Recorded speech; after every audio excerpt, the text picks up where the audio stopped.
Hello and I welcome you all on the channel.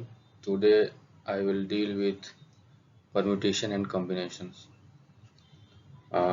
ये जो series है इसमें सारे चैप्टर को मैंने इंक्लूड किया है, बट इस सेक्शन में क्या होगा, इस में मैंने परम्यूटेशन एंड कॉम्बिनेशंस के जो कॉन्सेप्ट्स हैं उसको रखा हुआ है और उसके साथ कुछ कुछ क्वेश्चन भी हैं, बट इसी में एक नेक्स्ट पार्ट आएगा जिसमें कि सारे क्वेश्चंस को हम डील करेंगे। तो आज हम देखते हैं इसके कॉन्सेप्चुअल पार्ट को। तो मूव करते हैं नेक्स्ट स्लाइड पे। देखो, जब भी परम्यूटेशन कॉम्बिनेशन की बात होगी या प्रोबेबिलिटी की बात होगी तो एक फैक्टोरियल टर्म जो है सो रोल प्ले करेगा। फैक्टोरियल टर्म, ठीक है। इसको या तो ऐसे लिखते हैं या फिर इसको हम ऐसे भी लिखते हैं, ठीक है। और इसको जब लिखते हैं तो इसका मतलब ये होता है कि n into N minus one into N minus two N minus three to two, मतलब कि जैसे कि सपोज हमको फैक्टोरियल 6 लिखना है। फैक्टोरियल 6 यदि लिखना है तो हम क्या लिखेंगे, 6 इंटू मैंने 6 से लेकर 1 तक के इसके सारे फैक्टर को, फैक्टर नहीं, मैंने 6 से लेकर 1 तक जितने भी इसके नंबर्स आएंगे, नेचुरल नंबर्स, उसको मल्टीप्लाई करेंगे। तो 6 into 5 into 4 into 3 into 2 into 1, ये जो 6 फैक्टोरियल का वैल्यू हो जाएगी, ठीक है। फैक्टोरियल का मतलब यही होता है। और factorial of only natural numbers are defined, मतलब कि ये नहीं कि आप -6 का फैक्टोरियल निकाल लोगे, ऐसा नहीं हो पाएगा। या फिर 2/3 का फैक्टोरियल निकालोगे, ऐसा नहीं होगा। Factorial of only natural numbers are defined, जिसमें कि n must be greater than equal to 0 लिखेंगे, ठीक है। और एक होता है, इसमें दो टर्म आएंगे, एक तो आएगा तुमको NPR आएगा, NPR, और एक होगा NCR, ठीक है। तो यहाँ पे NPR का मतलब लिखा गया है, ये होता है n फैक्टोरियल, NCR का होता है n factorial upon r factorial into n minus r factorial, ठीक है। जब कॉम्बिनेशन, परम्यूटेशन कॉम्बिनेशंस में जब कॉम्बिनेशंस का हम यूज करेंगे, कॉम्बिनेशंस का जब रोल प्ले होगा तो NCR का हम फॉर्मूला लगाएंगे, और जब परम्यूटेशंस की बात आएगी तो NPR लगाएंगे, ठीक है। और NCR का डेफिनेशंस ये होता है, NCR का जो मैथमेटिकल टर्म्स में ये लिखते हैं, और NPR को लिखते हैं n factorial upon n minus r factorial, ठीक है, ये लिखते हैं। देखो अब क्या है, कॉम्बिनेशंस और परम्यूटेशन दोनों में डिफरेंस क्या है। कॉम्बिनेशन होता है ना, it can be defined as the number of ways in which r things can be arranged from n things available for selection, ठीक है। जैसे मतलब कि जिसमें कि सिलेक्शन इंपॉर्टेंट है, जैसे सपोज 5 पर्सन है जिसमें कि वो 3 पर्सन का सिलेक्शन करना है, ठीक है। तो यहाँ पे क्या कॉम्बिनेशन का यूज होगा, क्योंकि इसमें सिलेक्शन इज इम्पोर्टेंट, इसमें ऑर्डर इम्पोर्टेंट नहीं है कि 1 2 3 मतलब यही पर्सन, मतलब कि जो पहले आएगा वही इसमें रोल प्ले करेगा, ऐसा कुछ नहीं है। इसमें ऑर्डर इज नॉट इम्पोर्टेंट, इसमें बस सिंपली उस टीम में इंक्लूड हो गया। सिर्फ 5 पर्सन था जिसमें कि हम 3 पर्सन को ले लिए हैं, तो यहाँ पे सिलेक्शन रोल प्ले करेगा, ठीक है। अब इस 3 में किसको पहले लिए किसको बाद में लिए, उससे कोई मतलब तो है नहीं, बस एक 3 का ग्रुप बना है उसमें तीनों को प्रेजेंस होना चाहिए। तो यहाँ पे सिलेक्शन, तो इसमें कीवर्ड क्या है, सिलेक्शन। यहाँ पे selection is important, order is not, order of things is not important, ठीक है। इसका यदि एग्जांपल देंगे तो यही है, selection of people to form a group, ये हो सकता है, या selection of 11 people to form a cricket team. Here order is not important but selection is very much important, ठीक है। यहाँ पे मेनली है सिलेक्शन का, ठीक है। तो आई होप कॉम्बिनेशन समझ गया होगा। Now moving on to the next slide. अब देखो परम्यूटेशंस में क्या है ना, ऑर्डर इज वेरी इंपॉर्टेंट, ठीक है। एक अरेंजमेंट, परम्यूटेशन के तरह हम अरेंजमेंट भी कह सकते हैं, अरेंजमेंट भी एक क्या, एक ऑर्डर में होना चाहिए, ठीक है, तब परम्यूटेशंस का यूज होता है। तो इसको डिफाइन जो किया गया, it is defined as the number of ways r things, पहले तो selected, r things can be selected and arranged at a time from n different things, ठीक है, फ्रॉम n थिंग्स, मैंने n कोई में टोटल जो पर्सन है या टोटल कुछ भी सैंपल स्पेस है n है, उसमें हमको क्या करना है, आर थिंग्स को पहले तो सिलेक्ट करना है, उसको फिर क्या करना है, अरेंज भी करना है। यहाँ पे क्या परम्यूटेशंस काम करेगा। और ये NPR का जो फॉर्मूला, इसको इसमें तो हम क्या लगाएंगे, NPR, NPR का मतलब होता है n factorial upon n minus r factorial. ठीक है, जैसे making words from given alphabet. ठीक है, अब मान लो अल्फाबेट दे दिया है, उसमें तुमको वर्ड बनाना है, तो उसमें क्या एक ऑर्डर तो इंपॉर्टेंट हो ही जाएगा, क्योंकि मीनिंगफुल वर्ड यदि निकालना है तो आपको पता होना चाहिए कि कौन सा वर्ड को कहाँ प्लेस करना है। तो यहाँ पे एक ऑर्डर डिफाइन है, तो उस ऑर्डर डिफाइन है तो यहाँ पे हम परम्यूटेशंस का यूज होगा। ठीक है, जैसे making 3 letter word from this words. ठीक है, तो यहाँ भी एक ऑर्डर की बात करी जाएगी। Order is very important permutation. तो बेसिक डिफरेंस परम्यूटेशन कॉम्बिनेशन यही है। कॉम्बिनेशन क्या है, हमको बस सिलेक्शन को देखना है। कोई नंबर ऑफ ग्रुप्स में पीपल है, उसमें से क्या एक अलग ग्रुप को फॉर्म करना है, तो उसमें सिलेक्ट करना है। तो सिलेक्ट करना है तो हम किसी भी वे में सिलेक्ट कर सकते हैं। ठीक है, लेकिन वही जब परम्यूटेशंस की बात आ जाएगी तो फिर उसमें क्या होगा कि हमको देखना पड़ेगा कि उसका ऑर्डर क्या है। Order is very much important. The keyword here is order, so main focus will be on order. तो I hope permutation and combination का बेसिक डिफरेंस समझ गया होगा। Now moving on to the next slide. देखो selection, जैसे मान चलो selection का तो हम मतलब समझाते हैं कि सिलेक्शन का कैसा सीन है, कैसा है। जैसे मान लो कि आपको 3 पर्सन है P Q R। ठीक है, out of which 2 men have to be selected to 2, जिसमें कि 2 पोस्ट है, पोस्ट 1 और पोस्ट 2। है सिंपली पोस्ट ये जो है ना दोनों इक्वल पोस्ट है। अब इसमें से हमको 2 बंदे चाहिए, तो क्या हो सकता है, या तो PQ हो सकता है, या क्या होगा QR होगा, या PR होगा। अब क्या यदि सिर्फ सिलेक्शन की बात करी जाएगी तो क्या PQ ये इक्वल नहीं होगा QP के, बिल्कुल होगा। और QR इक्वल नहीं होगा RQ के, ये भी होगा। और PR नहीं होगा RP के बराबर, ये भी तो होगा ही होगा। ठीक है, तो सिलेक्शन में ऑर्डर का कोई मतलब है नहीं। जैसे PQ will be same as QP, there is no difference, है ना, कुछ भी डिफरेंस ही नहीं है। तो यहाँ पे देखो कॉम्बिनेशन की बात आ जाएगी। अब जैसे यही तुमको बोल दिया, देखो ये पोस्ट जो है ना प्रेसिडेंट का है, ये मान लो वाइस प्रेसिडेंट का है। अब देखो P यदि तुम प्रेसिडेंट लोगे और Q यदि वाइस प्रेसिडेंट लोगे, ठीक है, यहाँ पे क्या होगा, एक ऑर्डर डिफाइन होगा कि P प्रेसिडेंट है, Q वाइस प्रेसिडेंट है। वही यदि हम इसको लेंगे, इस वाले ग्रुप को लेंगे, तो यहाँ यदि अब यहाँ पे मैं Q प्लेस करता हूँ और यहाँ पे मैं P प्लेस करता हूँ, और ये हमें पता है कि ये प्रेसिडेंट का पोस्ट है और ये मान लो वाइस प्रेसिडेंट का पोस्ट है, तो देखो ये भी अलग हो जाएगा ना, क्योंकि now Q is president, P is vice president, but earlier case P was president and Q was vice president. तो यहाँ पे क्या एक ऑर्डर मेंटेन किया जा रहा है।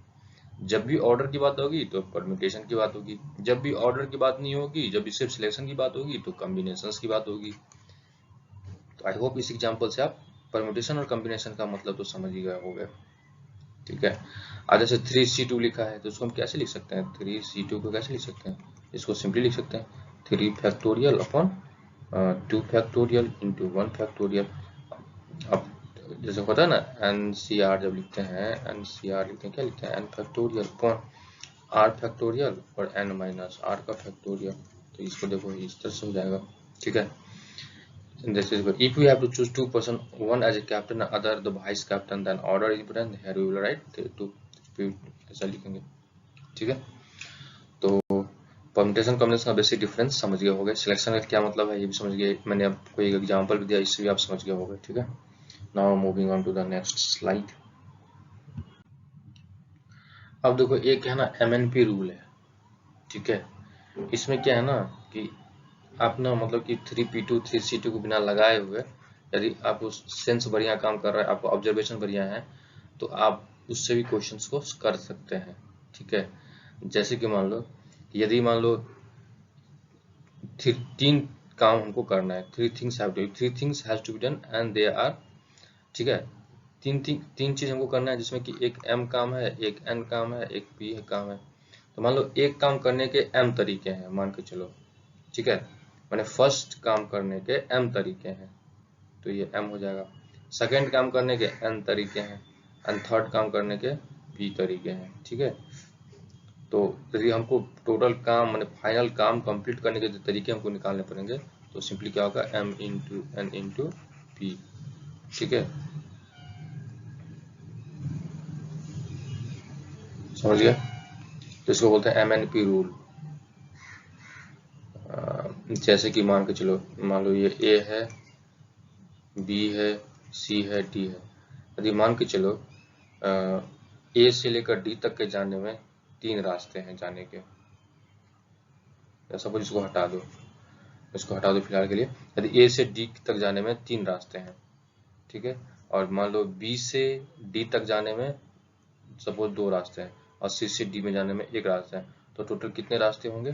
3 × 2 × 1, मैंने ए से डी तक जाने में 6 रास्ते हो जाएंगे, ठीक है। तो इसी को बोलते हैं MNP रूल। MNP रूल से हम बहुत सारे क्वेश्चंस को सॉल्व कर सकते हैं, ठीक है। हमें देखेंगे अभी कैसे हम क्वेश्चन सॉल्व करते हैं, तब ज़्यादा क्लियरिटी आएगी।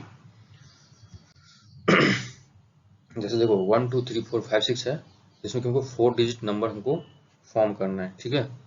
देखिए 1 2 3 4 5 6 है, जिसमें 4 डिजिट नंबर को हमको फॉर्म करना है, जिसमें पहला कंडीशन इसने ये रख दिया है कि रेपिटेशन हम अलाउ नहीं कर सकते, मतलब एक ही डिजिट को हम बार बार नहीं लिख सकते हैं, ठीक है। तो इसको करने के क्या तरीके हो सकते हैं? देखो, यदि रेपिटेशन नॉट अलाउड, सपोज कि मान लो 4 डिजिट है, हमारा एक हम 4 बना लिया ऐसे। अब ये देखो, यहाँ पे प्लेस करने के हमें कितने तरीके हो सकते हैं। हम 4 डिजिट हमको नंबर बनाना है, ये जो प्लेस है इस पे नंबर को इसमें से हमको नंबर तो इसी में से चूज करना है। यदि हमको नंबर इसी में से चूज करना है तो इस प्लेस पे नंबर को पुट करने के लिए हमें कितने सारे तरीके हैं। हम 6 नंबर में से किसी नंबर को पुट कर सकते हैं, तो हम क्या लिखेंगे यहाँ पे? 6 नंबर हम यहाँ पे लिख सकते हैं। जब 6 नंबर में से किसी एक नंबर को हमने यहाँ पे रख दिया, तो अब हमारे पास कितने नंबर बचे? 5 ही नंबर बचे। तो अब इस वाले पोजीशन पे हमें नंबर रखने के लिए कितने हमारे पास ऑप्शन है? 5 ही ऑप्शन है, ठीक है। हमारे पास 5 ऑप्शन है। फिर जब हमें इस पे भी रख दिया तो अब हमारे पास कितने नंबर कितने बचे? 4 नंबर, ठीक। अब 4 नंबर बचे तो यहाँ पे हम कितने रख सकते हैं? 4 नंबर को रख सकते हैं। जब चौथे नंबर को रखते हैं हमारे पास कितने नंबर बचे? 3 नंबर बचे। अब 3 नंबर को यहाँ पे रखने के लिए हम 3 रख देंगे, इसको मल्टीप्लाई कर देंगे, टोटल आंसर हो जाएगा 6 × 5 × 4 × 3। तो इसको लिखेंगे 360 हो जाएगा, तो मल्टीप्लाई करेंगे तो, ठीक है। अब देखो दूसरा में क्या है? Repetition allowed. सपोज यहाँ पे हम रखते हैं 1 2 3 4 रख दिए। अब बोलता है कि हमको इसमें से फिर नंबर हमको पुट करना है, इसमें रेपिटेशन को अलाउ कर दिया है। यदि रेपिटेशन को अलाउ कर दिया है तो इस 6 में से हम किसी एक नंबर को सपोज पहले हम यहाँ पर रखें, ठीक है। अब देखो चूंकि रेपिटेशन अलाउ है, जो नंबर हमने यहाँ पे रखा है उसी नंबर को हम फिर यहाँ पे रख सकते हैं, क्योंकि रेपिटेशन तो अलाउ है। यदि मान लीजिए यहाँ पे 1 रखे तो यहाँ भी तो हम 1 रख ही सकते हैं ना। यदि यहाँ पे 2 रखे तो यहाँ 2 रख सकते हैं। हमें रेपिटेशन को अलाउ कर दिया है, तो अभी भी हमारे पास कितने 6 तरीके हैं नंबर को पुट करने के लिए। सिमिलरली इस वाले पोजीशन पे भी 6, यहाँ पे भी 6, ठीक है। तो इसका कितना हो जाएगा? 36 × 36 which is equal to 12 × 90, 1296 हो जाएगा, ठीक है। अब पता है इवन नंबर हमको फॉर्म करना है, इवन नंबर, और बोलता है रेपिटेशन नॉट अलाउड। जैसे मान लो 1 2 3 4 है, तो यहाँ पे हम क्या करना है? सिर्फ इवन नंबर किसी मतलब कि नंबर को यदि इवन नंबर हमको बनाना है तो जाहिर सी बात है हमको यूनिट डिजिट पे क्या अगर जो इवन नंबर है वो रखना पड़ेगा। अब देखो इस वाले गिवन जो नंबर दिया है, 1 2 3 4 5 6 जो दिया है, उसमें इवन नंबर कितना है? 2 4 6 है, मतलब कि हमारे पास 3 ही है। हम यहाँ पे 3 ही नंबर पुट कर सकते हैं, है कि नहीं। और देखो यहाँ पे 3 नंबर है, तो अब देखो हम यदि 2 4 6 में रख दिए, एक नंबर को हम यहाँ पे यदि रख दिए, तो जाहिर सी बात है हमको यहाँ पे कितना पोजीशन रखने के लिए है? 5। अब हम किसी में से यदि एक नंबर को हमने रख दिया और एक नंबर को यदि हम यहाँ पे रख दिया, तो जाहिर सी बात है एक नंबर इसमें से कम होगा, एक नंबर उसमें से कम होगा। 1 2 3 4 5 6 यदि 6 डिजिट है, एक डिजिट हम यहाँ पे रख दिया तो एक डिजिट अब कम हो गया, तो हमारे पास 5 ही डिजिट ऑप्शन है, तो हम इसलिए यहाँ पे क्या रख दिया? 5 डिजिट। अब क्या है? 2 डिजिट हमने रख दिया, तो अब हमारे पास कितने ऑप्शन बचेंगे? 4 ही ऑप्शन बचेंगे। फिर जब यहाँ पे जाएंगे तो हमारे पास 3 ही ऑप्शन बचेंगे।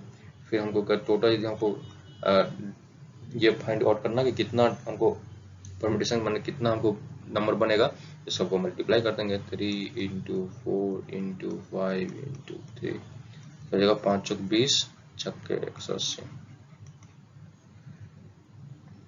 अब बोला even number with repetition allowed. मान लो 1 2 3 4 है, यहाँ पे हम इवन नंबर रखना है, तो जाहिर सी बात है हमको 3 ही ऑप्शन है, 2 4 6 में से किसी एक को ही रख सकते हैं, तो यहाँ पे 3 रख दिया। अब क्या है? रेपिटेशन अलाउ है, तो अब क्या हम जितने डिजिट हम रख सकते हैं, है ना। तो इसको हम मल्टीप्लाई कर देंगे तो हमको टोटल नंबर फॉर्म कितना नंबर फॉर्म होगा हमको मिल जाएगा। इसका आंसर हो जाएगा तुम्हारा 36 दिया 108 6 हो जाएगा आपका 648। आई होप ये समझ गए होगे।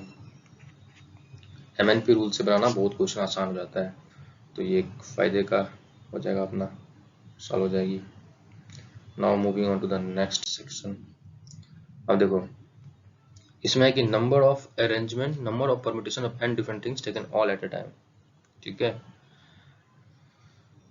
अब देखो अरेंज, तो इसमें से हम अरेंज करना है। ठीक है, इसमें देखो कि 6 डिजिट है ना, 1 2 3 4 5 6, 6 नंबर मैंने 6 डिजिट है, सॉरी 6 अल्फाबेट है। ठीक है, इसको क्या करना है, अरेंज करना है। तो हमारे पास कितने तरीके हैं इसमें से, देखो सब सारे जो अल्फाबेट है सारे यूनिक अल्फाबेट है, सारे यदि यूनिक अल्फाबेट है तो क्या होगा इसके आंसर, इसका सिंपली आंसर हो जाएगा 6 फैक्टोरियल।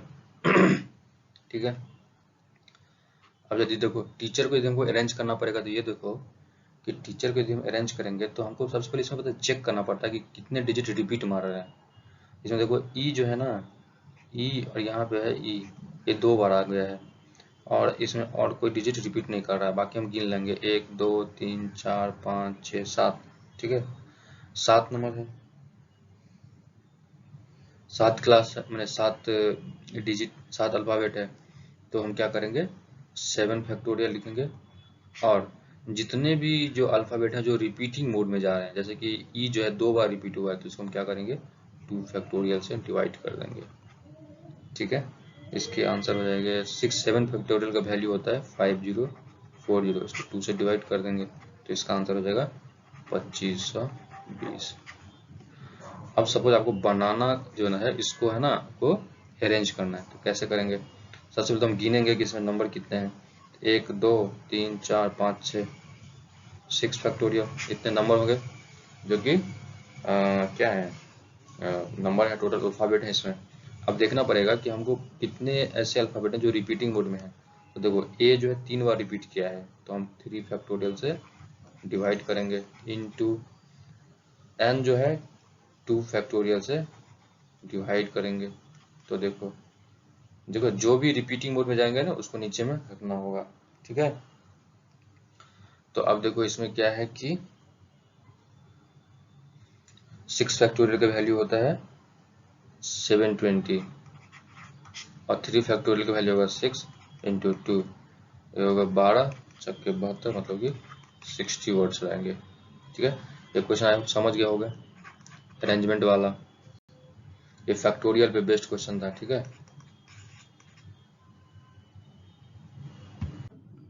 देखो अब हमें क्या करना है, ये जो नोकिया वर्ड दिया है इसको हमको अरेंज करना है। ठीक है, तो इसमें हम देखते हैं। ठीक है, इस नोकिया वर्ड्स में हम देखेंगे कि कैसे अरेंजमेंट होगा, जिसमें कि हम कुछ कंडीशंस भी दिए हैं। ठीक है, जैसे इसमें कितने वर्ड्स हैं, 5 वर्ड्स हैं। ठीक है, 5 वर्ड्स हैं, तो इसके टोटल अरेंजमेंट कितने होंगे, ऐसे देखा जाए तो ये 5 फैक्टोरियल होगा। ठीक, अब कंडीशन ये है कि such that all vowels come together, सारे वॉवेल को एक साथ आना है। तो क्या करेंगे हम, नोकिया वर्ड को वॉवेल जो है क्या है, वो है आई है ए है, इसको मैं क्या करूंगा फिक्स कर दूंगा, ये एक ब्लॉक की तरह काम करेगा। और बाकी बच्चे कितने वर्ड्स एन और के, तो कितना हो जाएगा 1 2, और इस ब्लॉक को मैं एक कंसीडर करूंगा तो ये होगा 3, मतलब टोटल 3 वर्ड्स हैं। ठीक, टोटल 3 फैक्टोरियल हो जाएगा। उसके बाद बोलता है, उसके बाद हम क्या करेंगे, इस बॉक्स के अंदर जाएंगे, बॉक्स के अंदर हम देखेंगे कि क्या ये सब सेम डिजिट है या फिर सेम अल्फाबेट है या फिर डिफरेंट अल्फाबेट है। देखो इसमें क्या है, डिफरेंट अल्फाबेट है, यदि डिफरेंट अल्फाबेट है तो ये भी 3 फैक्टोरियल के फॉर्म में क्या अरेंज होगा अपने आप में, बॉक्स के अंदर तो अपने अपना अरेंजमेंट ये करेगा ना, तो ये बॉक्स के अंदर अपना अरेंजमेंट करेगा। तो इसलिए इसको हमने एक बॉक्स के बाहर वाले का कंडीशन मैंने लिखा, एक बॉक्स के अंदर वाले का अरेंजमेंट मैंने लिखा। ठीक है, अब इसको करेंगे तो कितना आ जाएगा 6 into 6 that is equal to 36, ये आपका आंसर हो जाएगा।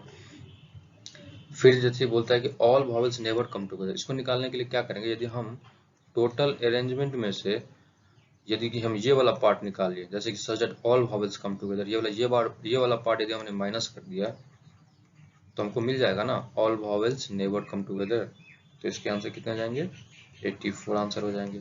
ठीक है, फिर बोलता है no two vowels come together, देखो ये थोड़ा इंटरेस्टिंग है, no two vowels come together, vowels कितने हैं 3, कॉन्सोनेंट कितने हैं n। तो मैंने क्या किया करना बनाया ऐसा, ठीक। हमने क्या किया nk को फिक्स कर दिया, ठीक है। nk को पोजीशन को मतलब मैंने अभी फिलहाल फिक्स किया है, अभी देखेंगे। अब क्या है 3 वॉवेल्स बचे हैं, 3 वॉवेल्स में कोई यहाँ पे आएगा, कोई यहाँ पे आएगा, कोई यहाँ पे आएगा।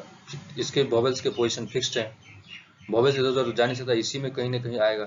तो अब और कंडीशन भी सेटिस्फाई हो रहा है, तो ये किस वे में जाएगा, ये 3 फैक्टोरियल के वे में जाएगा। लेकिन ये देखो n और k को तुम देखो, इसमें नजर देखो तो क्या करोगे, एक बार n यहाँ पे है, एक बार n यहाँ भी तो हो सकता है, तो ये भी क्या है 2 फैक्टोरियल के वे में रोटेट होगा। तो कितना हुआ 3 दूना 6 गुने 2 मतलब कि 12 वेज हो सकते हैं इसके। आई होप समझ गए होगे, क्वेश्चन सिंपल था, कॉन्सेप्ट जो था। क्वेश्चन आते हैं इस तरह के, तो उसको हम एग्जाम में आएगा तो कर लेंगे आराम से। नाउ इसमें देखते हैं पैरेलल में, इस वर्ड्स में हम कैसे कैसे करेंगे। टोटल एरे में देखना क्या करेंगे, वर्ड्स कितने मैंने अल्फाबेट कितने गिनेंगे, 1 2 3 4 5 6 7 8, 8 अल्फाबेट हैं, तो इसको हम क्या लिखेंगे 8 अल्फाबेट डिवाइडेड बाय। अब इसमें हम डिवाइड इसलिए कर रहे हैं क्योंकि इसमें क्या ना कुछ वर्ड्स ऐसे हैं जो कि रिपीट कर रहे हैं। यदि जिस वर्ड्स में रिपीट करेंगे तो हम नीचे में उसको क्या, जो भी फैक्टोरियल आएगा नीचे में कितने वर्ड्स रिपीट करेंगे वो नीचे में हम उसको डिवाइड कर देंगे। जैसे देखो ए यहाँ पे भी है, ए यहाँ पे भी है, 2 वर्ड्स है, इसको मैं क्या करूँगा 2 फैक्टोरियल से डिवाइड करूँगा। फिर देखो एल कितना है 1 2 3, तो एल है तो इसको हम 3 फैक्टोरियल से डिवाइड करेंगे, ठीक है, डिवाइड करना ही पड़ेगा, है ना। तो इसका आंसर हो जाएंगे 8 फैक्टोरियल का वैल्यू कितना होता है, 8 फैक्टोरियल का वैल्यू होता है, देखो 7 फैक्टोरियल का भी हम किए थे, 7 फैक्टोरियल का वैल्यू कितना होता था 5040। इसको हम 8 से मल्टीप्लाई कर देंगे तो क्या ये 8 फैक्टोरियल का काम करेगा, और 2 फैक्टोरियल तो 2 ही होता है, 3 फैक्टोरियल 6 होता है, ठीक है। अब इसको हम कट पिट कर देंगे, ठीक है। तो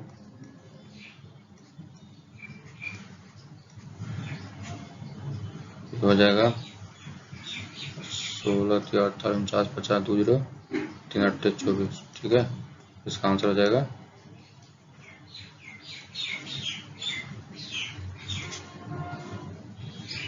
3360 हो जाएगा। अब बोलता है वॉवेल कम टुगेदर, ठीक है, वॉवेल कम टुगेदर। तो वॉवेल कौन कौन सा है, ए मैंने 2 वॉवेल है, ठीक है। तो दोनों को मैं एक ट्रीट करूंगा, 3 वॉवेल है तो मैं इसको एक ट्रीट करूंगा, ठीक है। तो अब ए और ई को मैं एक ट्रीट करूंगा, बाकी कितने बचे पी आर के बाद एल एल एल, तो कितने वर्ड्स अब इसको हम एक ट्रीट करेंगे, ठीक है। अब देखो 1 2 3 4 5 6, तो क्या लिखेंगे 6 फैक्टोरियल, ठीक। अब देखो एक तो तुमको ये जो नंबर ये जो कॉन्सोनेंट वाला पार्ट है उसमें देखो एल जो है रिपीटिंग मोड में जा रहा है, रिपीटिंग मोड में जा रहा है, तो हम क्या करेंगे 3 फैक्टोरियल से डिवाइड कर देंगे, ठीक है। और 3 फैक्टोरियल से हम डिवाइड कर लिया। अब हम ब्लॉक के अंदर जाएंगे, जब ब्लॉक के अंदर में क्या है 3 डिजिट है, ठीक है, तो हम क्या करेंगे इंटू 3 फैक्टोरियल। लेकिन ब्लॉक के अंदर में जो 3 डिजिट है उसमें से 2 डिजिट ऐसे हैं जो रिपीटिंग मोड में जा रहे हैं, तो मैं इसको क्या करूंगा 2 फैक्टोरियल से डिवाइड कर दूंगा, ठीक है। तो इसके आंसर आपको आएंगे 360 जो इसको सॉल्व करोगे तो। अच्छा इसमें क्या है वॉवेल कम टुगेदर, इसमें जरूर, अच्छा इसमें मिस टाइपिंग नहीं होगा, इसमें इसको यहाँ पे क्वेश्चन होगा vowel never come together, vowel never come together. तो इसको हम कैसे करेंगे, यदि वॉवेल नेवर कम टुगेदर है तो देखो टोटल अरेंजमेंट कितना था 3360, 3360 टोटल अरेंजमेंट है। माइनस में क्या कर देंगे जो वॉवेल कम टुगेदर वाला पार्ट -360, तो ये हो जाएगा 0003, ठीक है। अपने आंसर हो जाएंगे ये। So moving on to the next slide. अच्छा देखो एक ये क्वेश्चन है, in how many ways 5 boys and 3 girls can be arranged in a row such that no 2 girls sit together, ठीक है, नो 2 गर्ल्स सिट टुगेदर। हम तो क्या करें पहले बॉयज क्वेश्चन को फिक्स कर देते हैं। सपोज करो कि हम यहाँ है 8 ब्लॉक्स होगा, बॉयज 1, फिर यहाँ बॉयज 2, यहाँ बॉयज 3, फिर ये ब्लैंक, फिर ये B4, फिर ऐसा, फिर B5, ये ऐसा। इस तरह हम अरेंजमेंट कर देते हैं, ठीक है। तो ये देखो, इस पोजीशन पे आने के लिए मैं सपोज जैसे कि 3 लड़की है, ठीक है, 3 गर्ल्स है। 3 गर्ल्स के पास अभी कितना ऑप्शन है बैठने के लिए, 1 2 3। ये जो ब्लैंक है ना, ये ब्लैंक वाला पार्ट, यहीं पे गर्ल्स आके बैठेंगे, तभी तो जो है ना गर्ल्स जो है no two girls sit together, 2 लड़की एक साथ नहीं बैठेगी। यदि इस तरह से बैठेंगे इसी अरेंजमेंट के अकॉर्डिंग, तभी जो है गर्ल्स के पास बैठने के लिए 2 लड़की एक साथ नहीं बैठ पाएगी। तो मान लो सपोज कोई एक लड़की है, वो इसको आके इसमें बैठना है, उसके पास कितने पोजीशन अभी वैकेंट है, 1 2 3 4 5 6, वो 6 वे में बैठ सकती है, उसके पास 6 तरीके होंगे। फिर जब दूसरी लड़की आएगी, उसके पास बैठने के कितने तरीके होंगे, क्योंकि एक सीट तो वैकेंट हो जाएगा, एक सीट जो है नहीं, एक सीट तो ऑक्यूपाइड हो जाएगा, बचेगी उसमें कितने 5 सीट, तो अब वो कितने 5 सीट पे बैठेंगे। फिर जो थर्ड पर गर्ल आएगी, उसके पास भी क्या है, अब बैठने के 4 ही वेज होंगे, क्योंकि 2 सीट ऑलरेडी ऑक्यूपाइड है, तो ये होंगे, ठीक है, ये तरीके। अब देखो गर्ल्स का तो हमने सॉल्व कर लिया, बॉयज का देखते हैं। बॉयज में मैंने इसको सपोज जैसे लिखा है, ये भी तो एक 5 फैक्टोरियल के वे में रोटेट होगा, ये भी 5 फैक्टोरियल के वे में रोटेट होगा, होना ही चाहिए, है ना। B1 अभी यहाँ है, B1 हो सकता है यहाँ पे, हो सकता है कुछ भी हो सकता है ना, तो ये 5 फैक्टोरियल रोटेट करेगा, तो इसको 5 फैक्टोरियल से और हम मल्टीप्लाई कर देंगे, ठीक है। इसको जब मल्टीप्लाई करेंगे तो इसका आंसर हो जाएगा आपका 30 चुके 120, और 5 फैक्टोरियल कितना होता है, 5 इंटू 4 इंटू 3 इंटू 2 इंटू 1, 520 या 60 दूना 120, ठीक है। तो 120 का स्क्वायर हो गया, तो 14400, ठीक है। इतने तरीके हमारे पास हो जाएंगे, ठीक है। Now moving on to the next question. देखो सर्कुलर अरेंजमेंट का कंसेप्ट हम देखते हैं कि इसको कैसे हम सॉल्व कर सकते हैं। इसका बस फॉर्मूला यदि आपको नोट करना हो तो सिर्फ इसका फॉर्मूला क्या होता है, n-1 फैक्टोरियल, ठीक है। ठीक मैं बताता हूँ कैसे होता है। जैसे कि देखो यदि 3 बंदे हैं, इसको लीनियर अरेंजमेंट यदि हमको करना होता है, इसको हम कैसे कर सकते थे, इसको मैं ABC करता, फिर ACB, फिर क्या होगा BAC, फिर BCA, फिर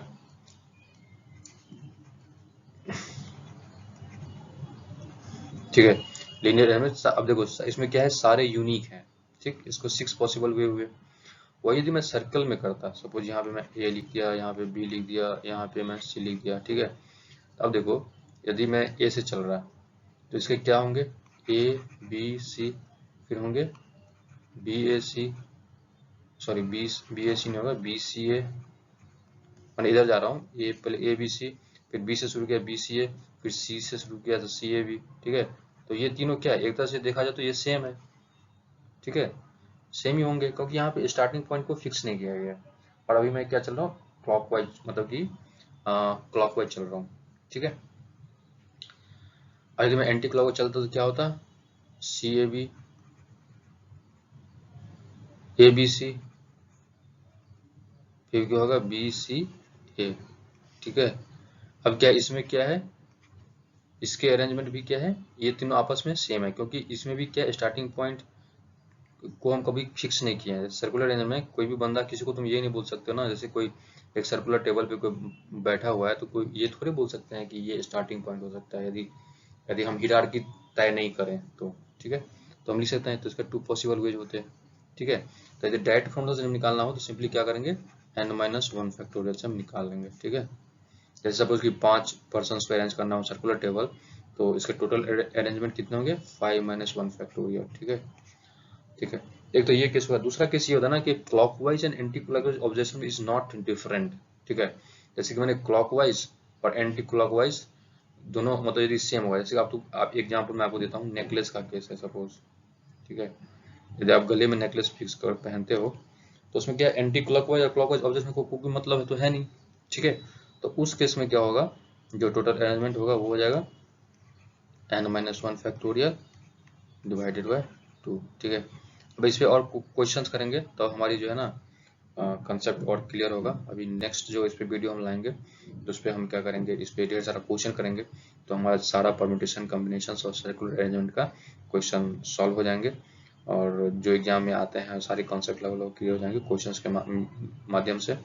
और इसके बाद परम्यूटेशन कॉम्बिनेशन का सेकेंड वीडियो के बाद मैं प्रोबेबिलिटी का वीडियो लाऊंगा, तो फिर प्रोबेबिलिटी का फिर क्वेश्चन देखेंगे कि कैसे कैसे उसको हम सॉल्व कर सकते हैं। So hope you guys you have enjoyed the sessions and